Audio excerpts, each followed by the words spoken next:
Boa tarde, pessoal. Hoje a gente está aqui no nosso PodTreino, na segunda aula do módulo 2, entrevistando aqui o nosso professor Peterson, e hoje a gente vai falar sobre comunicação.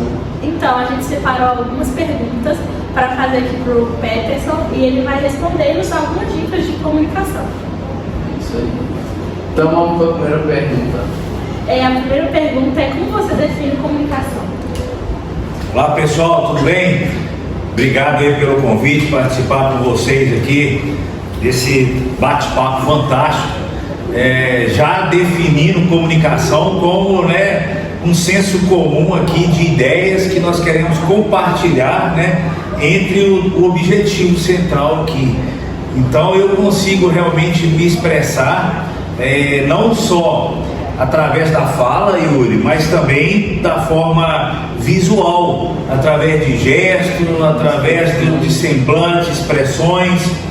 Você, por exemplo, Yuri, você está aqui transmitindo uma comunicação nesse momento. Além do que a gente está gravando, você está, o que você está transmitindo para as pessoas com essa camisa? Cruzeirense, né? E que você é cruzeirense, correto, é uma comunicação óbvia, que leva ao nosso entendimento. Agora, existe alguma referência da camisa pelo momento e pela situação? Sim, Ontem você assistiu provavelmente um jogo, o seu time está em fase de desenvolvimento. Está com 18 pontos acima da tabela e graças a Deus ano que vem Série A garantida. Bacana. Isso é uma questão de também você se comunicar através da forma que você veste, a postura, mas trazendo aqui pra gente, eu acho que é compartilhar mais no conceito teórico, compartilhar aí ideias e tornar isso comum. A comunicação também, Kevin, tem muito a ver com quem está escutando, quem está recebendo a mensagem, o receptor. Então, muitas vezes a gente tem dificuldade de transmitir para o outro a nossa ideia, o nosso contexto. Então, como, Peterson, mensurar se você está conseguindo ter uma boa comunicação? Através do que o outro está entendendo daquilo que eu estou falando.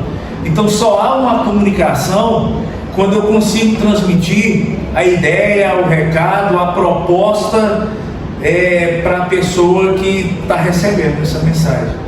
Então a comunicação ela é definida basicamente dessa forma: se há realmente entendimento, se há o compartilhar de ideias, se tornou aquilo comum entre os participantes, a gente tem uma boa comunicação. Você acha que com um determinado público a comunicação tem que ser diferente, tem que ser passada diferente? Ela por exemplo, muda. Ela muda, por exemplo, de um público jovem para um público mais idoso, ou tipo assim, de um público, para um aluno ou para um professor, de uma criança para um adolescente? Então, Yuri, é uma pergunta bem pertinente, porque é o seguinte, a comunicação muda sim. Na verdade, não é que eu trato pessoas de formas diferentes com o objetivo de um pré-julgamento, mas sim de uma identidade, porque se eu quero passar uma mensagem, eu tenho que entender a melhor forma que aquela pessoa vai absorver essa mensagem. Então, quando eu converso com um determinado tipo de público, igual pegar aqui exemplo jovem hoje, eu já tenho uma linguagem mais informal, mais liberal, eu já posso utilizar de gírias mais confortável de certa forma, Então assim, se eu já vou conversar com uma pessoa, com a criança, por exemplo, minha comunicação com a criança ela é diferente. Eu preciso utilizar, às vezes, de símbolos, eu preciso utilizar imagens para transmitir aquilo de uma forma mais clara para ela. E se é um público mais experiente, um idoso, eu tenho que saber algumas palavras que realmente eu posso utilizar ali, que não vai ferir princípios. Isso é bem interessante quando você avalia cultura regional. Às vezes nós temos aí algumas palavras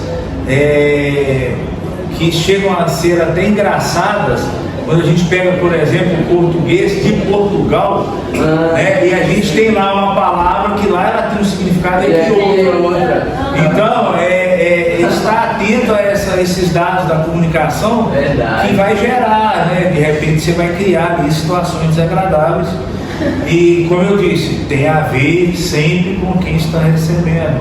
A cultura local também, mesmo dentro do Brasil, nós temos regiões diferentes. Então, que a gente possa conhecer.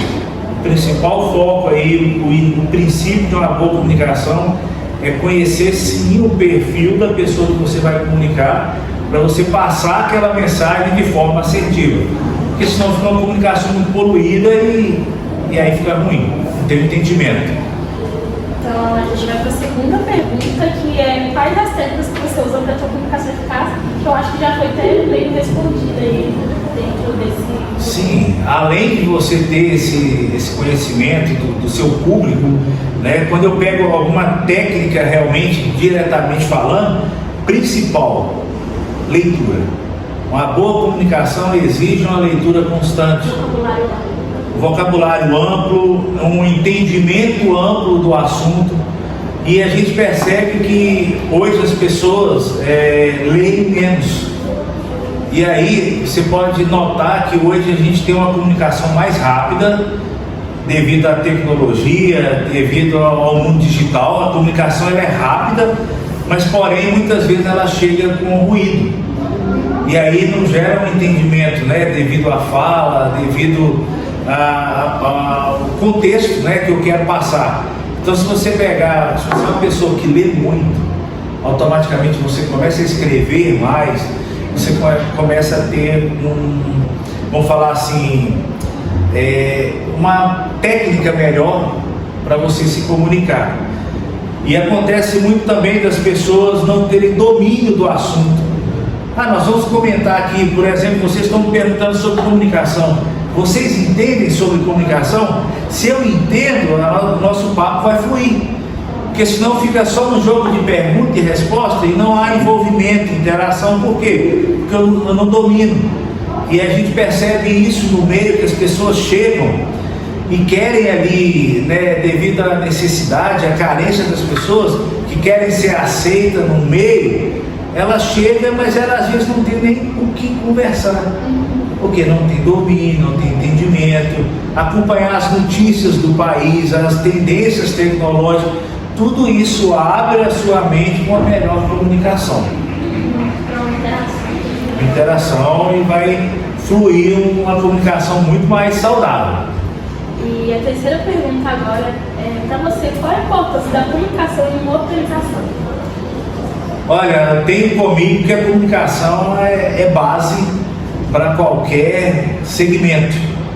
Dentro das organizações, nós temos aí, por exemplo, a dificuldade, né, de se relacionar, de comunicar, uma comunicação de forma da própria hierarquia, de entender ali a posição de cada um.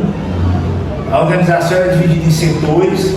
Se a gente pegar aqui, por exemplo, a área de vendas, ela tem que ter uma comunicação com a área da produção.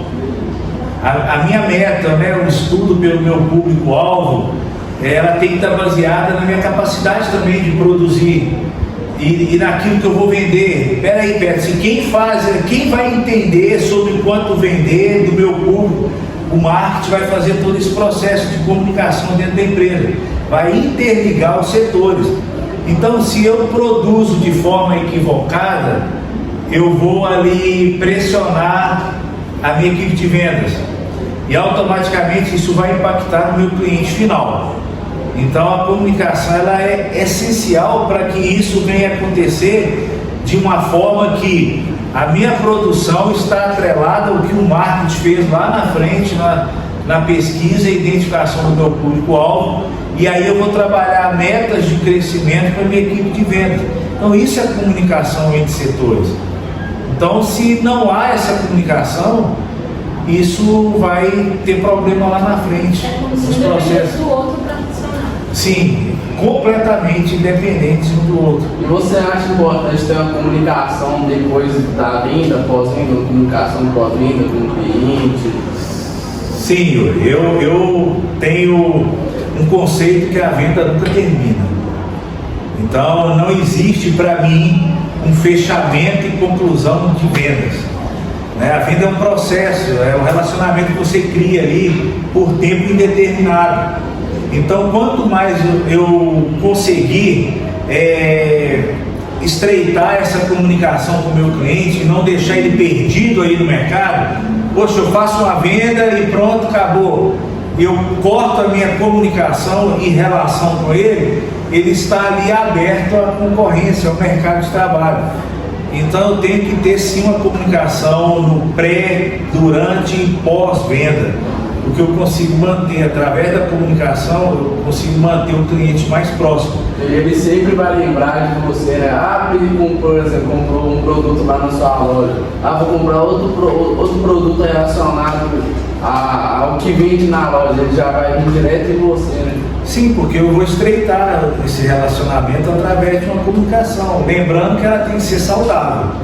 Você vai fidelizar um cliente praticamente. Sim, uma fidelização através de ter um bom relacionamento, uma comunicação, mas tem que ser saudável. Eu não posso ter uma comunicação maçante, persistente, que ali eu estou incomodando quem está recebendo a minha informação.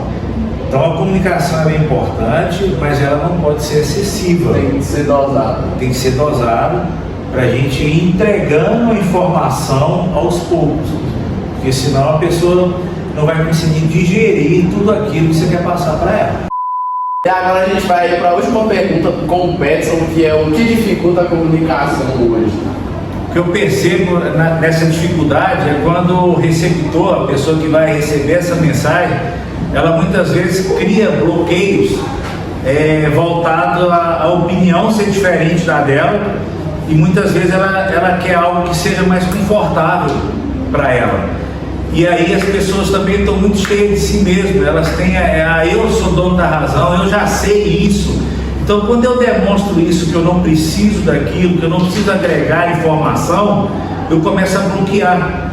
Porque há uma diferença entre ouvir e escutar, né? Tem aquilo que você vai importar, né? Eu costumo falar que quando você é um assunto importante, você vai valorizar. Vai valorizar porque a própria palavra diz, né, de importar. Você está trazendo para dentro de si aquela informação.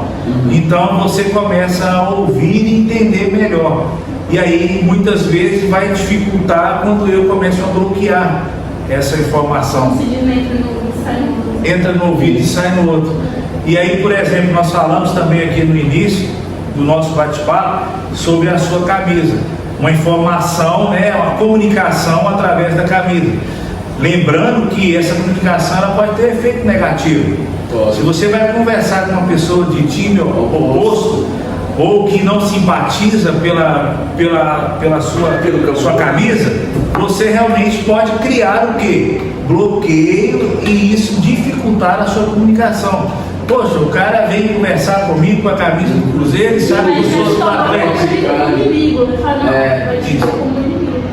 Então muitas vezes, né, não só pela camisa, mas da forma que eu visto, na minha postura que eu utilizo.